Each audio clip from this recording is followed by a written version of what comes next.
Good morning, my dear students. Today our topic is case study of lesson 4 the Mughal Empire. Akbar's policies. Akbar policy देखिए. The edifice of Mughal administration was laid down by Akbar. Mughal प्रशासन की स्थापना अकबर द्वारा की गई थी. It has been discussed in detail by Abul Fazl in his book. इसकी चर्चा अबुल फजल ने अपनी पुस्तक अकबरनामा में की है. The Akbarnama particularly in its last volume the Ain Akbari. विशेष रूप से इसकी जो अंतिम मात्रा थी उसमें ऐन अकबरी में. The empire was divided into provinces called subas governed by subedars. साम्राज्य को सुबदास द्वारा शासित सुबास नामक प्रांतों में विभाजित किया गया था. ही carried out administrative political and military functions. उन्हें प्रशासनिक राजनीतिक और सैन्य कार्य किए थे. The subedar was assisted by several other officers. बेशाखी मिलिट्री पे मास्टर होता था. कहता है कि सूबेदार को जो है मतलब सूबेदार को कई अन्य अधिकारियों की मदद मिली थी, जैसे बख्शी मिलिट्री पे मास्टर होता है, जो कि बख्शी कौन होता है, सैन्य भुगतान करता. सदर यानी कि incharge of religious and charitable affairs यानी कि धार्मिक और धर्मार्थ मामलों के प्रभारी. फौजदार यानी कि मिलिट्री कमांडर्स. फौजदार सैन्य कमांडर होता है. कोतवाल टाउन पुलिस कमांडर. कोतवाल कौन होता है, शहर पुलिस कमांडर. एंड दीवान कौन होता है, चीफ फाइनेंशियल ऑफिसर यानी कि मुख्य वित्तीय अधिकारी. Akbar's nobles commanded large आर्मीज and took large amounts of revenue. जो अकबर के रईस थे उन्होंने बड़ी सेनाओं की कमान संभाली और बड़ी मात्रा में राजस्व लिया था. उसके बाद ये कहता है कि Akbarnama and Ain Akbari. Abul Fazl a close friend and chief coordinator of Akbar. Abul Fazl जो थे वो क्लोज फ्रेंड थे उसके अकबर के, और जो है अकबर के शासनकाल के उन्होंने करीबी दोस्त थे और मुख्य दरबारी भी थे. Wrote a 3 volume history of Akbar's reign. उन्होंने जो है अबुल फजल ने अकबर के शासनकाल के 3 खंड इतिहास लिखा. नेम्ड अकबरनामा, जिसको अकबरनामा नाम दिया. The first volume gave details of Akbar ancestors. First जो था पहले खंड में अकबर के जो है पूर्वजों का विवरण था. The second volume describe chief events of Akbar's reign. दूसरे खंड में अकबर के शासनकाल की प्रमुख घटनाओं का वर्णन किया गया था. The third volume the Ain Akbari deals with Akbar's administration, army, household, revenues and the geography of his empire. तीसरे खंड में एन आई अकबरी अकबर के प्रशासन, सेना, घरेलू राजस्व और उसके जो साम्राज्य का भूगोल था उससे संबंधित था वो. It also describes customs, traditions and culture of the people. इसमें लोगों के रीति रिवाजों, परंपराओं और संस्कृति का भी वर्णन किया गया था. Ion Akbari gives rich statistical details about crops, yields, prices, revenues and wages.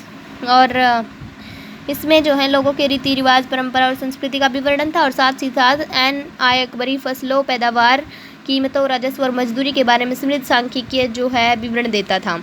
At Fatehpur Sikri Akbar began discussions on various aspects to different religions in 1570.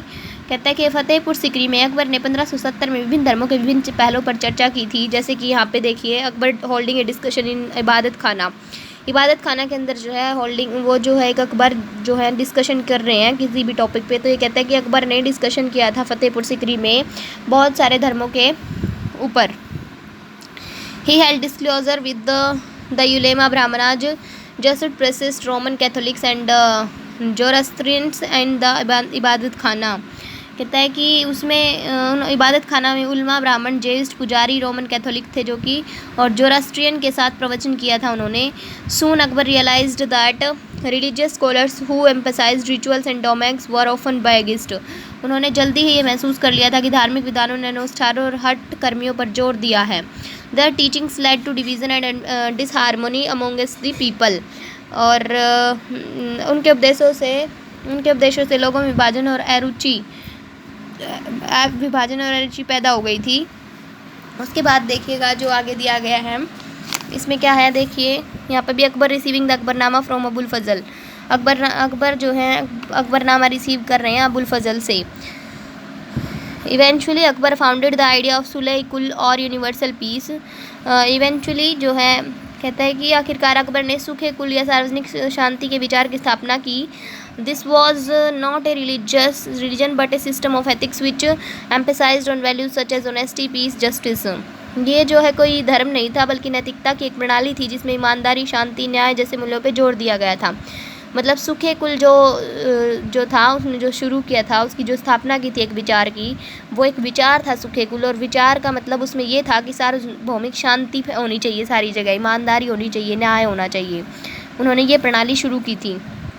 These values were universally applicable, ये जो मूल्य थे वो सार्वजनिक रूप से लागू किए गए थे। This idea of tolerance and harmony extended to people of all religions, ये जो मूल्य थे सहिष्णुता और सद्भाव के इस विचार को सभी धर्मों के लोगों तक बढ़ाया गया था कि सभी धर्म के लोग इसको अपनाएं। Abul Fazl help frame a system of governance around is principle of sulh kul, कहता है अबुल फजल ने सुलह कुल के सिद्धांत के इर्द गिर्द शासन की एक प्रणाली तैयार करने में मदद की थी। This principles of broad tolerance was followed by Jahangir and Shahjahan but discredited by Aurangzeb, कहता है कि व्यापक सहिष्णुता के सिद्धांत का पालन जहांगीर और शाहजहां द्वारा किया गया था, लेकिन औरंगजेब ने इसकी अवहेलना की थी। मतलब कहता है कि ये सब है ना जो है शाहजहां ने भी अपनाया, जहांगीर ने भी अपनाया, लेकिन उनके बाद दोनों के बाद जब औरंगजेब आए तो उन्होंने ये सब नहीं अपनाया था। फिर है जहांगीर डिस्क्रिप्शन ऑफ सुलह कुल, जहांगीर का क्या डिस्क्रिप्शन था सुलह कुल के लिए, देखिए। As in the wide expanse of the divine compassion there is room for all classes and the followers of all creeds, दिव्य करुणा के व्यापक विस्तार के रूप में सभी वर्गों और सभी पंथों के अनुयायियों के लिए जगह है। So in his imperial dominions which on all sides were limited only by the sea, कहता है इसीलिए उनके शाही प्रभुत्व में जो सभी तरफ केवल समुद्र द्वारा ही सीमित थे। There was room for the professors of opposite religious and for believes good and bad and the road to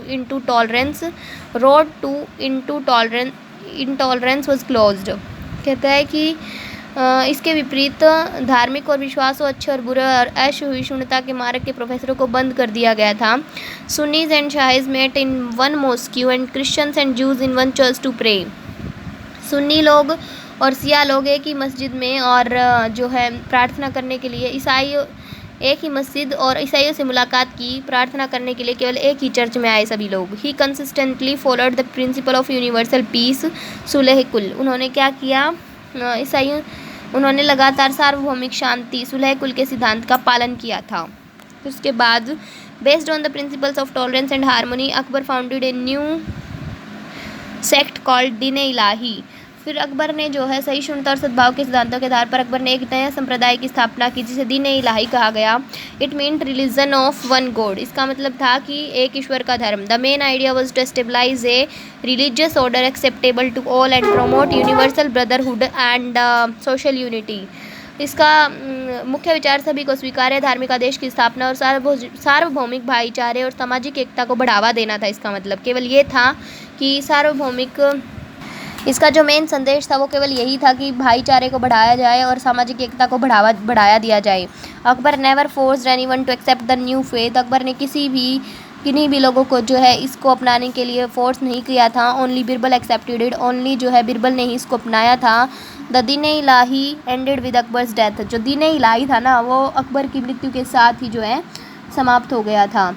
उसके बाद Akbar followed A policy of friendship towards Rajput Kings, Akbar ने राजपूत राजाओं के प्रति भी अपनी मित्रता की नीति का अनुसरण किया था। He married Rajput princesses and gave their relatives high positions in his court, कहता उन्होंने राजपूत राजकुमारियों से शादी की थी और अपने दरबार में उन्हें बहुत अच्छा उच्च स्थान दिया था अपने रिश्तेदारों को।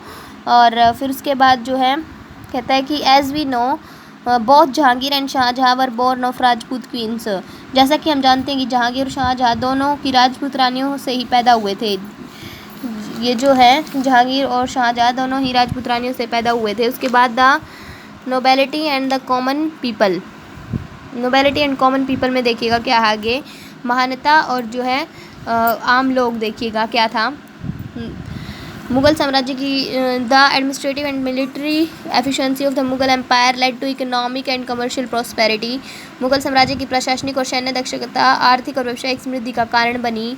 India became the fabled land of wealth, Bharat जो है धन की सबसे उन्नत भूमि बन गया था, लेकिन जो है आम लोगों की but side by side with the great opulence excited the state of poverty of common people, Bharat धन की सबसे उन्नत भूमि बन गया था, लेकिन आम लोगों की गरीबी के साथ साथ आम लोगों की गरीबी की स्थिति मौजूद थी। During Shahjahan reign the highest ranking mansabdar were only 445 out of a total of 8000, और जो है शाहजहां के शासनकाल के दौरान सर्वोच्च रैंकिंग के मनसबदार कुल 8000 में से केवल 445 थे। मनसबदार की जो कुल संख्या थी वो क्या कहता है कि देखिए During mere 5.6% of the total number of mansabdar received 61.5% of the total revenue of the empire as salaries. Mansabdar की कुल संख्या के केवल 5.6% ने वेतन के रूप में साम्राज्य के कुल राजस्व का 61.5% प्राप्त किया था हिस्सा। फिर उसके बाद the Mughal emperor and their mansabdar spent a greater part of their income on salaries and goods. जो मनसबदार थे उनके मुगल बादशाह और उनके मनसबदारों ने अपनी आय का एक बड़ा हिस्सा वेतन और सामान पर खर्च किया था। इस प्रकार 10 artisans, merchants and peasants who supplied them with goods and grains prospered। मतलब इस प्रकार जो कारीगर थे और व्यापारी और किसान जिन्होंने उन्हें माल और अनाज की आपूर्ति की वो समृद्ध हो गए थे। But the amount of revenue collection left very little for investment in hands of the peasants and artisans. लेकिन राजस्व संग्रह के बीच किसानों और कारीगरों के हाथों में निवेश के लिए बहुत कम धन बच गया था। फिर उसके बाद the poor peasantry lived from hand to mouth. गरीब किसान हाथ से मुंह तक ही रह गया था। द वेल्दी पीजेंट्स, जो वेल्दी पीजेंट्स थे, धनी जो किसान थे, कारीगर थे, मर्चेंट्स यानी व्यापारी थे, एंड बैंकर्स और जो मतलब जो लोग बैंकर्स थे उन्होंने जो है profited from the economic boom. उन्होंने आर्थिक उछाल से काफ़ी लाभ उठाया। The Mughal elite were the highest and officers in the known world. Mughal अभिजात वर्ग ज्ञात दुनिया में सबसे अधिक वेतन पाने वाले अधिकारी थे। और उसके बाद they were very powerful and lived a life of pomp splendour and great extravagance. फिर उसके बाद वे बहुत शक्तिशाली थे और धूमधाम से जीवन बिता रहे थे। उसके बाद एट द सेम टाइम देखिए क्या हुआ। There were several kings and queens in different parts of the world. 16वीं शताब्दी में इन दी 16th सेंचुरी 16वीं शताब्दी में दुनिया के विभिन्न हिस्सों में कई राजा और रानी थे। The king of Ottoman Turkey, जो ओटोमन तुर्की के राजा थे, रूल ड्यूरिंग 1520 टू 1566। 1220 से 1266 के दौरान उन्होंने शासन किया था। ड्यूरिंग हिज रूल, उनके शासन के दौरान Ottoman empire expanded into Europe. Ottoman साम्राज्य का यूरोप में भी विस्तार हुआ था। His armies also seized Baghdad and Iraq. उनकी जो आर्मी थी, उनकी जो सेना थी, वो बगदाद और इराक को जब्त कर लिया था उन्होंने। King Suleiman also reconstruction of the Ottoman navy. King Suleiman ने जो है क्या किया था, तुर्क नौसेना को पुनः निर्माण किया था। The king was given the title of al Qanuni because of the number of regulations that he passed. जो है राजा के द्वारा जितने भी पारित किए गए नियम थी उनकी संख्या के कारण राजा को अल क्यूनिनी की उपाधि दी गई थी। और बाद में जो है the rule later in the 17th century the rule of king Suleiman was remembered as a period of ideal governance. बाद में 17वीं शताब्दी में राजा सुलेमान के शासन को आदर्श शासन के केवल काल के रूप में जो है याद किया गया था कि राजा सुलेमान का जो शासन था वो एक आदर्श शासन काल था। तो बच्चों आज हमने जो लेसन है वो कंप्लीट रीड कर लिया है। आप लोग भी अच्छे से रीड करिएगा, इसकी ग्लोसरी को अपनी नोटबुक में लिखिएगा और नेक्स्ट जो है हम अगली वीडियो में करेंगे। Thank you, have a nice day.